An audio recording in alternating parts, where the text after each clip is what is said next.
The process of putting someone in a clip or a video is quite long and complicated. First, you have to think about the footage, which footage you want to keep yourself in. Can't be any random footage, because there has to be a proper background which should be static, preferably. If it moves, then it just adds a lot of work. Then you gotta ensure that there are no people moving behind you. They can stand behind you, that may be fine, but any objects moving behind the subject will be a bit of a problem. We have to keep that in mind. So in this footage, this is a very good ideal scenario for replacing a subject, in this case the actor here, with me. Then of course you gotta shoot yourself in the whole thing. So in my house, there is no green screen at all, but preferably you must have a green screen with absolutely perfect lighting. If the lighting is odd, there's going to be a bit of an issue there, but you can fix it with proper lighting corrections in After Effects, like Lumetri color and other basic corrections like brightness and contrast, which may be helpful if you have lighting, but that's not 100% perfect. So when it comes to filming yourself to put yourself in the clip, trust me, this is going to be very, very weird. So the actor has to keep in mind the location of all the other objects in the clip, the lighting, where he has to point his face, all his dialogue. So everything has to be kept in mind. And yeah, well, the shooting goes. And it's very weird to watch it raw, trust me. Then you're gonna make a composition in which you put yourself in top of the other actor. So you're just gonna align and make sure it fits. Transformation you can change the transformation properties for that a bit.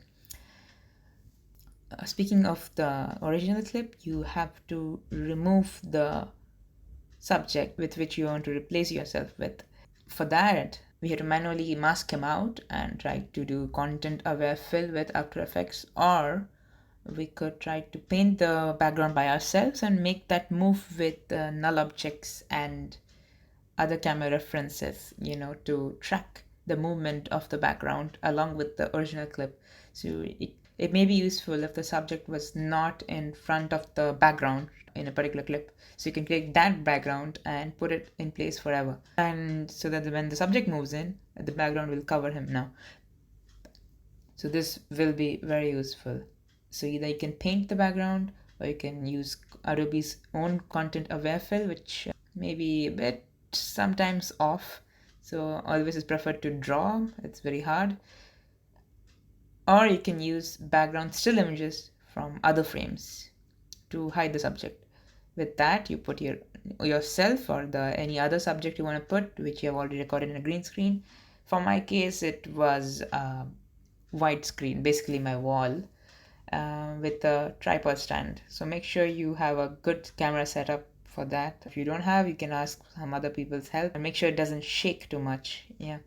Lastly, after putting yourself in the footage with the actor removed, you're good to go. Just make sure the other subjects and people around there are interacting with the new subject, which is you, of course. And maybe try to add new layers, so make it look as close as possible. And the final result is amazing, which to some people will be highly, highly unbelievable. And there we go.